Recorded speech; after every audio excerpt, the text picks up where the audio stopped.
Pessoal, tudo bem? Então hoje a gente vai continuar as nossas aulas, né? Continuando na sequência dos capítulos, né? Então hoje a gente vai iniciar aqui, né, o estudo dos fenômenos das rotações. Dicas da semana de estudo. Continuaremos da mesma forma. Qual é o primeiro procedimento? Primeiro você vai para o livro texto, né? Pega o Resnick, o Fundamento da Física, né? Do tópico e fazer uma leitura prévia, né? Resolver os exercícios que estão lá resolvidos, olhando. Depois tentar resolver os problemas. Aí você vem aqui para a videoaula para ver os comentários, né, dos slides feitos por mim aqui, certo? Então vamos lá, para não ficar muito grande o vídeo. Então, a rotação que a gente vai ver, né, agora nesse tópico, ele é uma continuação do estudo dos movimentos. Então,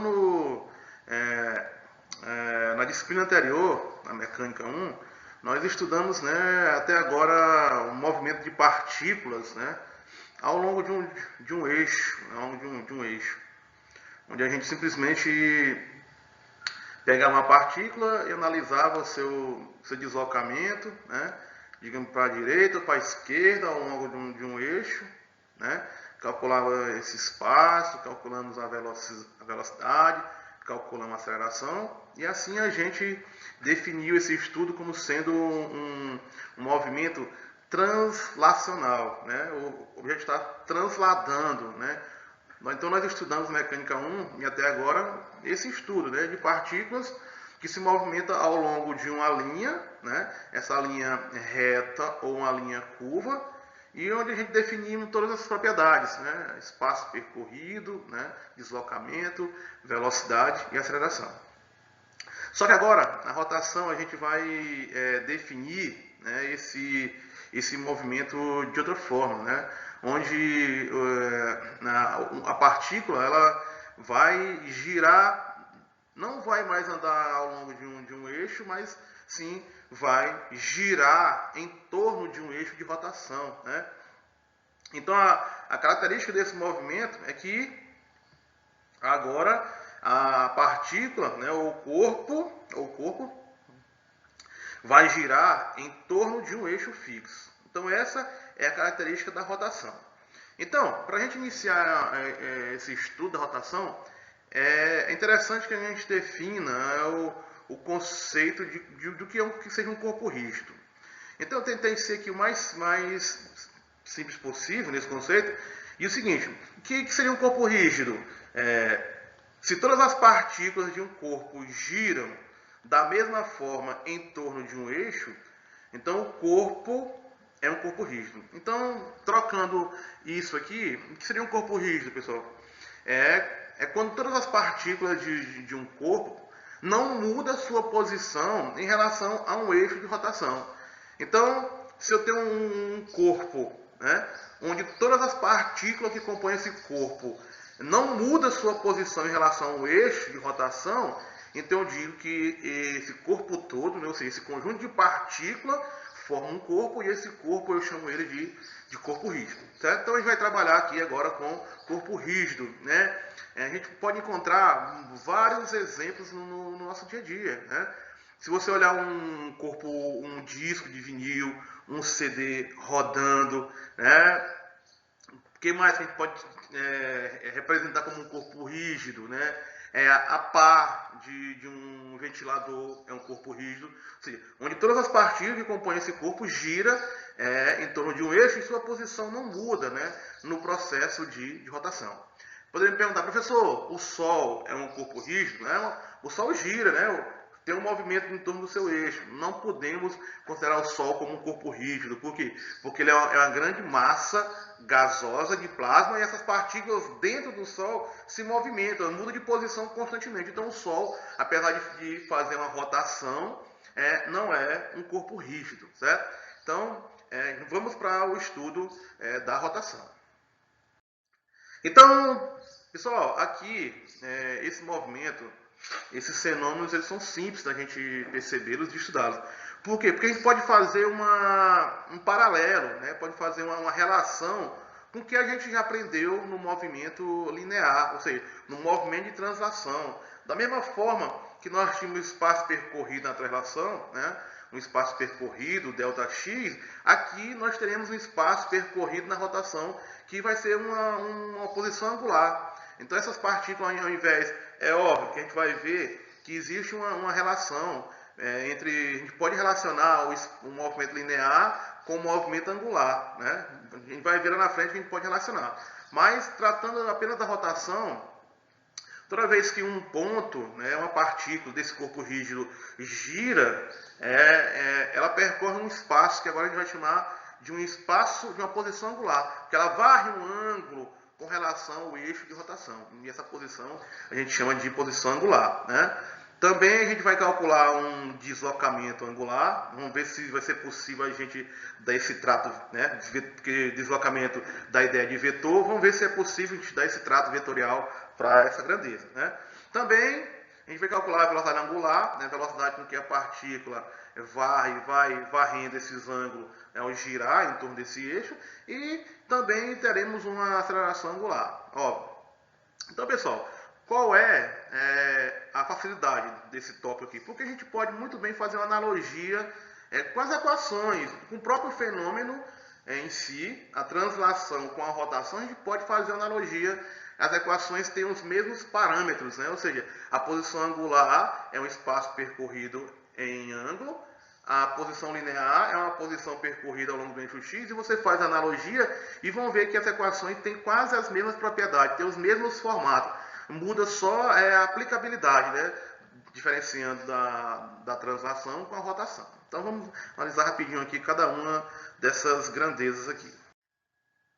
Então o espaço angular. Então o espaço angular, o que seria? Então eu preciso, para definir o espaço angular, defino um ponto, né, ao longo do corpo que gira, né, que eu tenho uma figurazinha aqui, onde eu tenho aqui um disco, né, girando, né, na nossa frente aqui, em torno desse eixo aqui. Então eu pego um ponto aqui e geralmente a referência que nós vamos tomar para definir esse espaço angular percorrido é o eixo x. Digamos que eu tenho o eixo x aqui, né? Peguei um ponto no corpo rígido aqui, certo? E depois de um certo intervalo de tempo, olha, esse ponto P aqui, ó, deslocou dessa posição até essa aqui.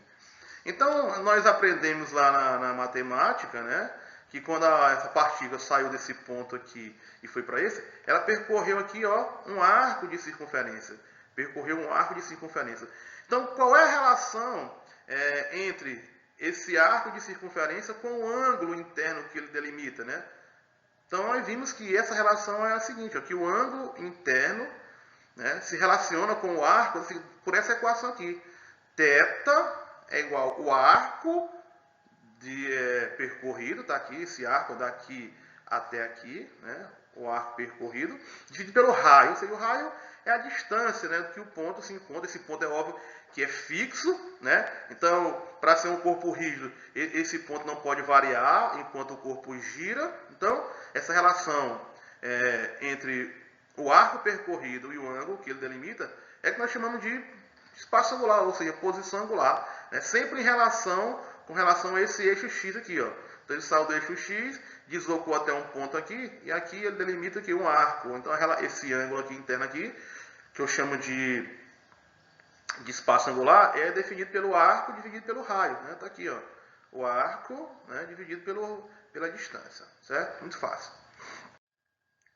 Então, o deslocamento angular, né, a gente vai já discutir aí esse trato vetorial, se é possível dar um trato vetorial para essas grandezas angulares, certo? Mas a gente vai fazer analogia aqui igual nós fizemos no movimento linear, né, na translação.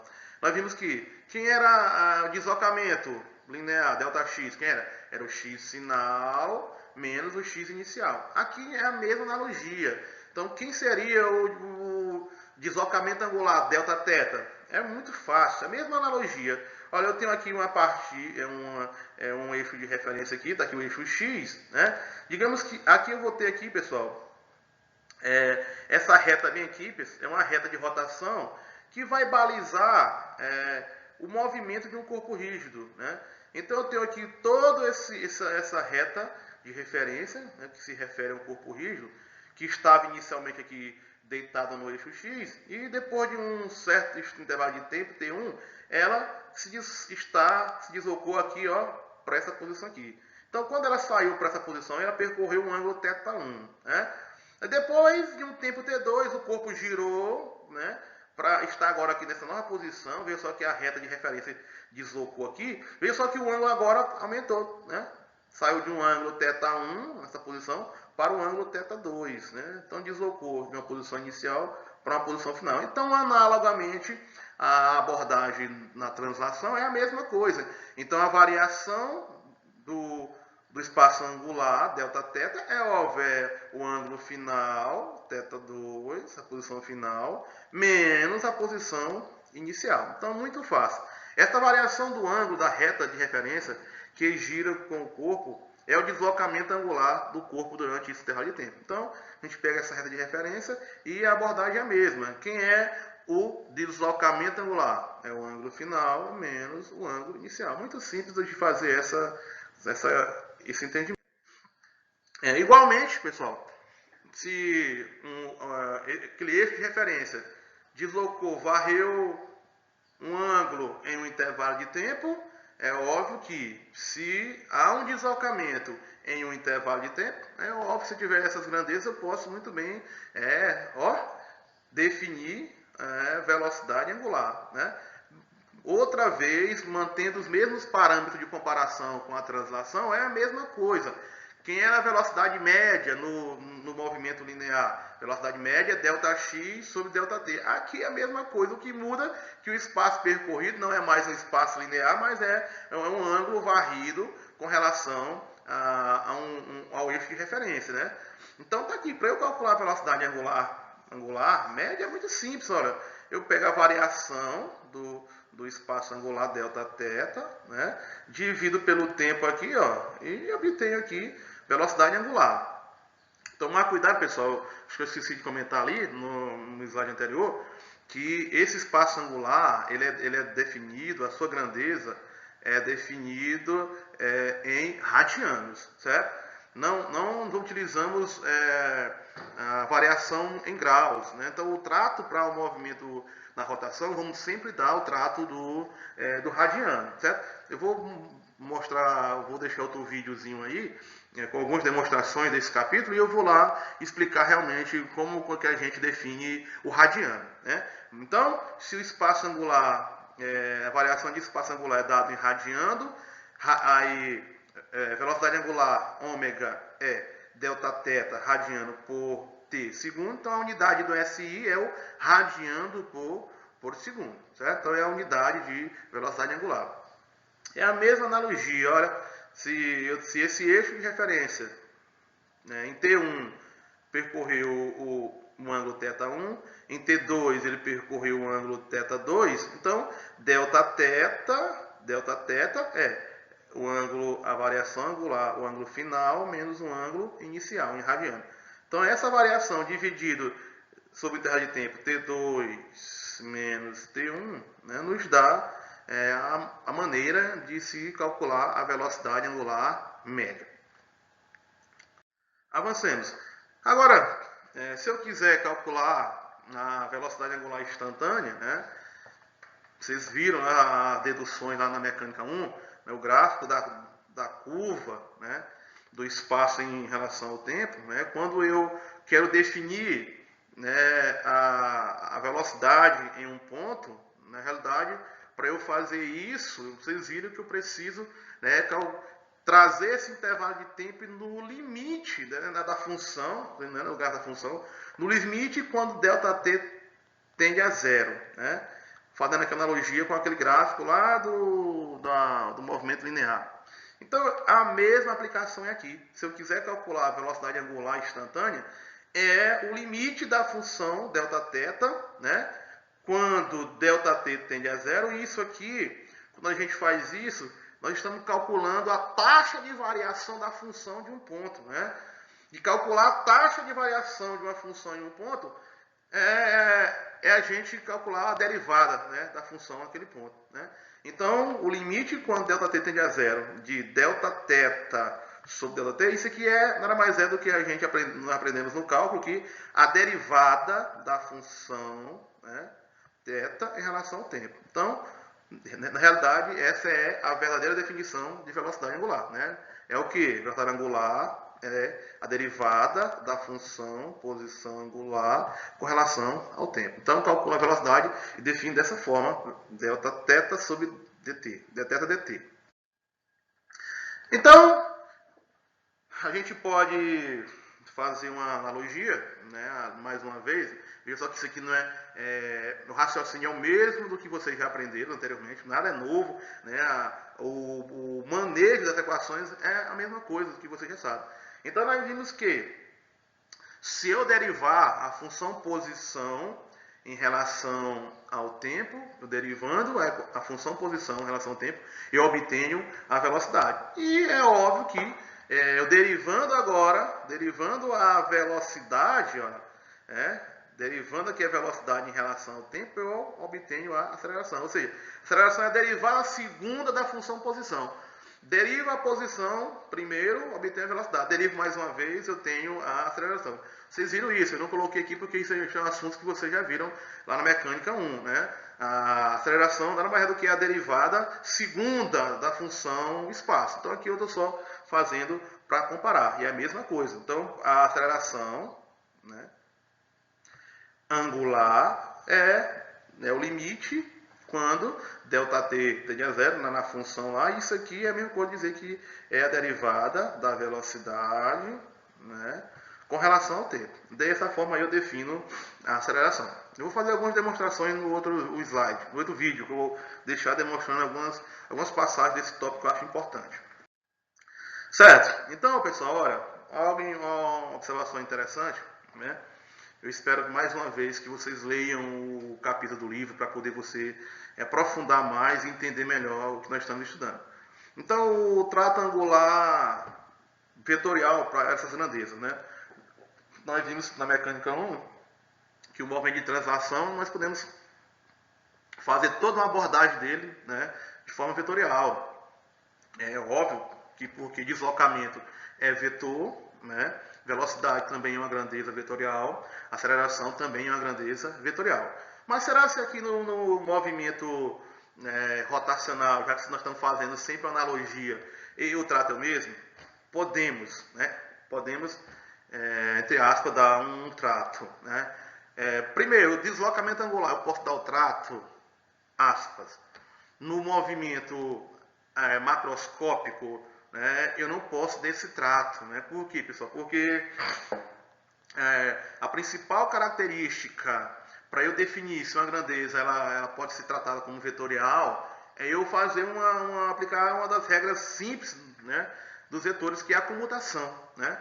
Se eu somar o vetor A mais B, comutando B mais A tem que dar o mesmo vetor resultante. Então isso é a premissa básica para que uma grandeza seja vetorial. Pessoal, e aqui no movimento de rotação, se você pegar uma caixa de sapato e você tentar fazer uma rotação dessa caixa, e quando você muda a posição, você vê que os resultados são diferentes. Então eu não posso dar esse trato macroscópico das rotações como um trato vetorial. Mas, pessoal, se eu dar um trato de partículas, né, pegar um infinitesimal do corpo rígido e fazer a comutação, você vai perceber que será possível. A comutação acontece no mundo dos diferenciais. Né? Vamos pegar uma parte bem pequena do corpo rígido, a gente observa como que isso é possível. Mas, então, com relação ao deslocamento angular, essa é a percepção. A análise macro de um corpo rígido, eu não posso dar esse trato vetorial. Por quê? Porque a mudança, né, da posição angular, né, com relação ao eixo de rotação, dá um resultado diferente. Então, se não comuta, eu não posso ter esse trato vetorial. Mas, ao longo, se eu der uma análise de diferencial de partícula de um corpo rígido, vamos observar que a comutação é possível, certo?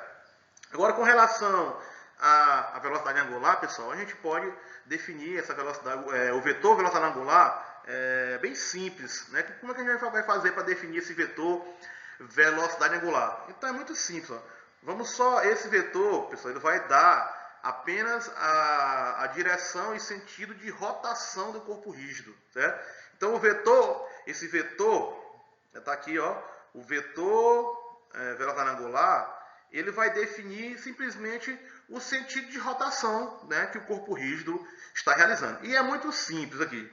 Como é que eu defino ele? Eu defino usando a regra da mão direita. Os dedos vão apontar sempre no sentido de rotação, certo? Então, se o objeto está girando no sentido anti-horário, olha, minha mão aqui, ó, girando, né, girando como diz. Então, o meu polegar está apontando para cima. Então, meu polegar vai indicar a direção e o sentido, né, de rotação. Então, nesse sentido aqui, ó, se eu estou girando aqui, o disco está girando no sentido anti-horário.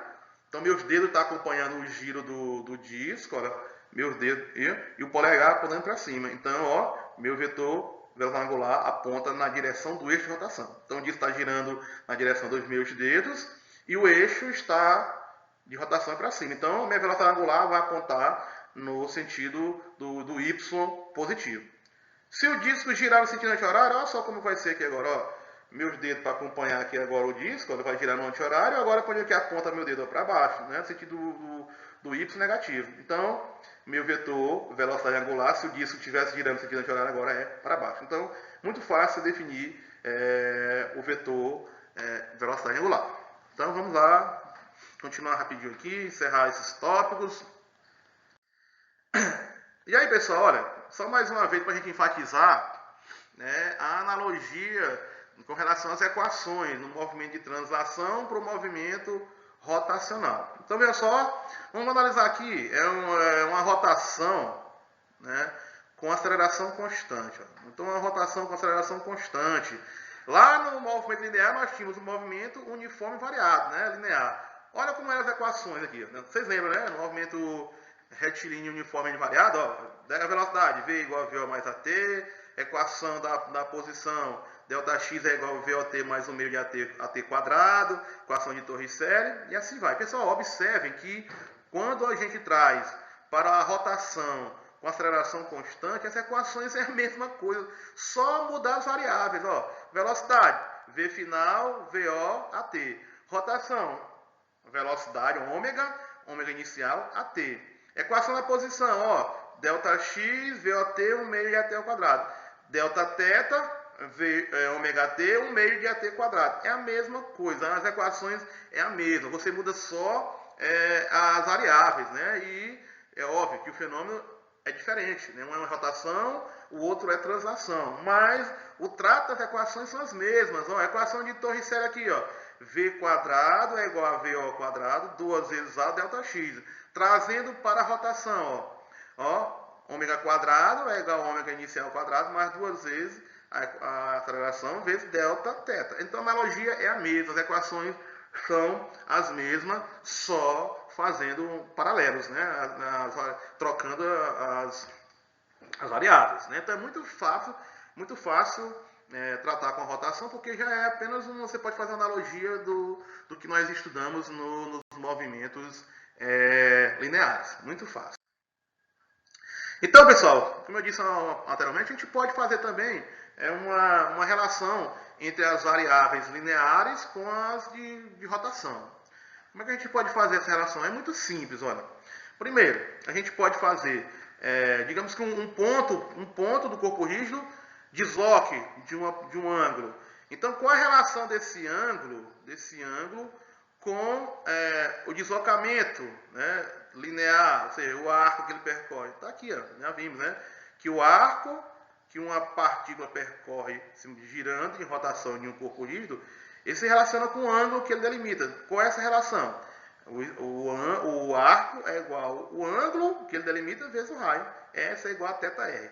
Mais uma vez, ó, o ângulo sendo sempre definido em radiano. E aqui a gente pode fazer aqui uma relaçãozinha aqui, né? Da velocidade, né? Derivando aqui, ó, derivando isso aqui, pessoal, que a gente encontra. Se eu derivar essa equação aqui, ó, vamos lá aqui, vou tentar aqui escrever aqui, dx dt, aí, vamos tentar aqui fazer aqui uma dθ dt, então veja só, ó, se eu derivar ds, a derivada da função posição em relação ao tempo é o que, pessoal? Olha, é a velocidade. A derivada do espaço angular dθ dt é ômega. Olha aí, pessoal. Viu só que aqui, quando eu derivo aqui, eu obtenho aqui uma relaçãozinha de uma grandeza linear, a velocidade com que o ponto descreve a linha circular quando esse ponto gira. Porque quando ele gira, ele percorre tanto um arco, vai percorrendo um arco, como vai varrendo o ângulo. Então essa relação é essa, S θ. E da mesma forma eu posso relacionar a velocidade com que esse ponto vai percorrendo essa linha circular, né, quando o corpo rígido gira, com a velocidade angular, que é a velocidade com que o ângulo vai sendo varrido. Então é muito fácil. Olha. Derivando a posição em relação ao tempo, eu obtenho a velocidade. Derivando dθ dt, eu obtenho a velocidade angular. Certo? Mais uma vez, está aqui, relaciona, ó. Pessoal, isso aqui a gente pode fazer algo interessante, ó. Que a velocidade de cada ponto do corpo rígido, né, com que esse ponto vai girando, percorrendo a linha circular, quando ele gira, né, essa velocidade, ela é diretamente proporcional ao raio, né? Quer dizer que quanto mais perto esse ponto que eu pego no corpo rígido do eixo de rotação, menor é a velocidade. Se eu pegar um ponto mais longe do corpo rígido, girando em torno de um eixo, né, então esse ponto tem velocidade linear maior. Então, eu dizer que a velocidade linear, né, ela depende da posição que a partícula ou que o ponto que eu escolho no corpo rígido está do eixo de rotação. Angular não. A velocidade angular se mantém constante. Ou seja, o ângulo, o corpo vai girando, né? O corpo vai girando, e essa velocidade angular se mantém constante, né? Mas a linear não. A linear depende da distância de R, que esse ponto no corpo rígido está do eixo de rotação. Então isso é importante. Pessoal, olha, se a gente fazer aqui também a analogia, igual a gente fizemos para a equação anterior, vamos aqui, derivada da velocidade com relação à derivada em relação ao tempo, derivando essa equação de um lado, derivando a equação do outro lado, com relação ao tempo. Ó, dv dt, derivando essa equação toda, desse lado dv dt, e aqui d ômega dt. Então, pessoal, observe o seguinte, ó, a derivada da velocidade com relação ao tempo, nós já sabemos que é a aceleração. E a derivada de ômega em relação ao tempo é a aceleração angular. Então, aqui eu obtenho aqui mais uma relaçãozinha importante, ó, que é a aceleração angular, ela se relaciona com a linear dessa forma. Aceleração tangencial, ou seja, aceleração porque o ponto vai circulando a circunferência é igual a angular vezes o raio. Então a gente fez analogia entre as variáveis lineares e angulares. Muito simples, né, de fazer esse entendimento. E, pessoal, outras equações importantes aqui, né, que a gente se faz necessário para o entendimento da rotação, são grandezas, como o período, né, período e frequência. Nós aprendemos lá no Mecânica 1, né, no movimento circular, que período nada mais é do que o tempo que um corpo leva para dar um giro em torno de qualquer circunferência. Então, se período, por exemplo, o período do ponteiro dos segundos. Então, quanto tempo o ponteiro dos segundos de um relógio analógico leva para dar um giro em torno da circunferência?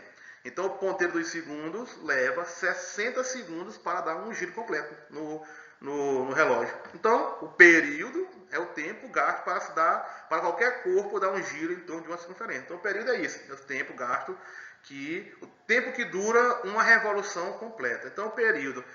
Então, ele é definido, pessoal. O período é o quê? É 2πr, ou seja, é a circunferência completa, e isso aqui eu relaciono aqui com a velocidade. Então isso aqui é muito simples, por quê? Quem é a velocidade? A velocidade é igual a quem? A delta θ sobre delta t. Eu passo esse t para cá, ó, delta t vem para cá, então o t é o período, a velocidade vem aqui para baixo, ó. Então, num giro completo, eu disse que período é o tempo para dar um giro completo. E quando uma partícula dá um giro completo, percorre que ângulo? Percorre toda a circunferência. Então, se percorre toda a circunferência, o espaço de uma circunferência é 2πr, né? 2πr. Então, ó, a velocidade vem aqui para baixo, o tempo vem aqui para baixo, então eu chego a essa equaçãozinha importante. Isso aqui eu posso até relacionar com a frequência, né? Que o período é 1 sobre f. Então eu posso relacionar isso aqui com a frequência, que é o período. Quem seria o período? O período é 1 sobre f. Se eu substituir isso aqui 1 sobre f, e levando esse v para cá, eu tenho que a velocidade também pode ser dada por 2πf. Né? Isso aqui você vai aprender lá no movimento, lá, mecânica 1. E também a gente vai ter que entender que nós temos a aceleração centrípeta, né? Se eu tenho a velocidade linear mudando constantemente sua posição, então quem é responsável para mudar a aceleração ou para mudar a velocidade e a aceleração, certo? Nós temos 3 acelerações, né? As mais importantes é a aceleração tangencial. A tangencial, ela serve para quê, pessoal? Para mudar o módulo da velocidade. Então a aceleração tangencial, ela serve para quê? Para você ou aumentar a aceleração quanto ao seu módulo, ou então diminuir. Se eu acelero, a aceleração aumenta, a velocidade aumenta. Se eu desacelero, ela diminui. Então essa aceleração eu chamo de aceleração tangencial, que nós aprendemos lá, ΔV sobre ΔT. Mas nós temos também, pessoal, outra aceleração que é a aceleração centrípeta. Então qual é a função dela? Então a função da aceleração centrípeta não é aumentar a velocidade. Ou seja, eu estou com 0, aí eu vou para 5 metros por segundo, para 10 metros por segundo. Não é essa aceleração que faz com que a velocidade aumente. A centrípeta, ela é responsável simplesmente para mudar o vetor velocidade, mudar de direção e sentido. Se você pegar um ponto ao longo da circunferência, você vai ver que se eu estiver aqui em cima, aqui, a velocidade, digamos, um corpo girando no sentido anti-horário. No ponto mais alto da circunferência, o vetor aponta na horizontal para a esquerda. Quando ela percorreu um quarto da circunferência, o vetor velocidade está apontando para baixo, né? Na vertical para baixo. Então, quem é que faz com que a velocidade mude a direção e sentido na rotação? É a aceleração centrípeta. E ela é dada por quem? V ao quadrado sobre R. Lá na mecânica 1, eu acredito que vocês tenham aprendido a fazer a dedução dessa equação, né? Que é bem interessante a dedução da aceleração centrípeta. Mas se eu substituir bem aqui, ó, mas quem é V? Vocês viram lá atrás que V é ômega-R, né? V é ômega-R. Então, se eu substituir bem aqui, né? No lugar de V, colocar ômega-R, eu obtenho o quê? Ômega-R sobre R ao quadrado. Então, R ao quadrado, cortando com R aqui de baixo, ó, fica quem? Fica só, eu relaciono a aceleração angular na rotação por essa equação. Ou seja, é ômega ao quadrado vezes R. Substituiçãozinha simples de equações. Energia cinética de rotação, pessoal. Então, para definir a energia cinética de rotação é muito simples, né? Porque agora, se eu quiser energia cinética total, né, do corpo rígido, o que eu preciso fazer? Preciso simplesmente calcular a energia cinética de cada uma das partículas que compõem esse corpo rígido. Então, calcular a energia total de um corpo rígido em rotação é eu pegar cada uma das partículas e somar a sua energia. Então aqui, ó, a energia cinética de um corpo rígido em rotação total, eu pegar a energia da primeira partícula, somar com a energia da segunda partícula, da terceira e assim sucessivamente, o somatório de 1/2 de MI, VI, né, de todas as partículas. Então eu pego o somatório, ó, mas, pessoal, né, a energia cinética, nós sabemos, é 1/2 de quem? É 1/2, né, de mv ao quadrado, são 2, né, o meio. Mas quem é V? Né? Quem é V? Né? Anteriormente nós vimos que V é ômega R. Então eu venho aqui, ó, no lugar de V aqui eu substituo, né, coloco ômega R. Não é que não é V ao quadrado? Então eu pego, mas quem é V? Ômega R. Então fica aqui, ó. Energia cinética total de um corpo rígido é 1/2 de mv, mas quem é V? Ômega R. Então, isso aqui é o quadrado, né? Ômega R ao quadrado, dá o quê? Ômega ao quadrado, R ao quadrado. Então, eu vou ficar que a energia total de um corpo rígido, né, em rotação, botando esse 1 meio para fora, né, fica aqui o somatório de MI, né, MI. Eu tirei, isolei aqui, botei esse ômega para fora aqui, pessoal. Por quê? Para enfatizar esse termo aqui. Pessoal, esse novo termo aqui, né, quero chamar a atenção, pessoal, é uma nova grandeza que nós vamos trabalhar agora com ela a partir de agora, certo? Então, essa nova grandeza, pessoal, definida pela massa vezes a velocidade ao quadrado, é o que nós chamamos de momento de inércia. Momento de inércia de um corpo. Então, a definição de momento de inércia nada mais é do que momento de inércia do corpo rígido todo, é o somatório de todos os momentos de inércia de cada partícula, né? E por essa analogia aqui, se eu quiser calcular aqui a energia cinética total de um corpo rígido, eu calcular o seu é um meio de quem? Disso aqui. Mas quem é isso aqui? Isso aqui é o momento de inércia, né? O momento de inércia vezes a velocidade angular ao quadrado, certo? E na próxima aula a gente vai tratar com o que seja esse momento de inércia.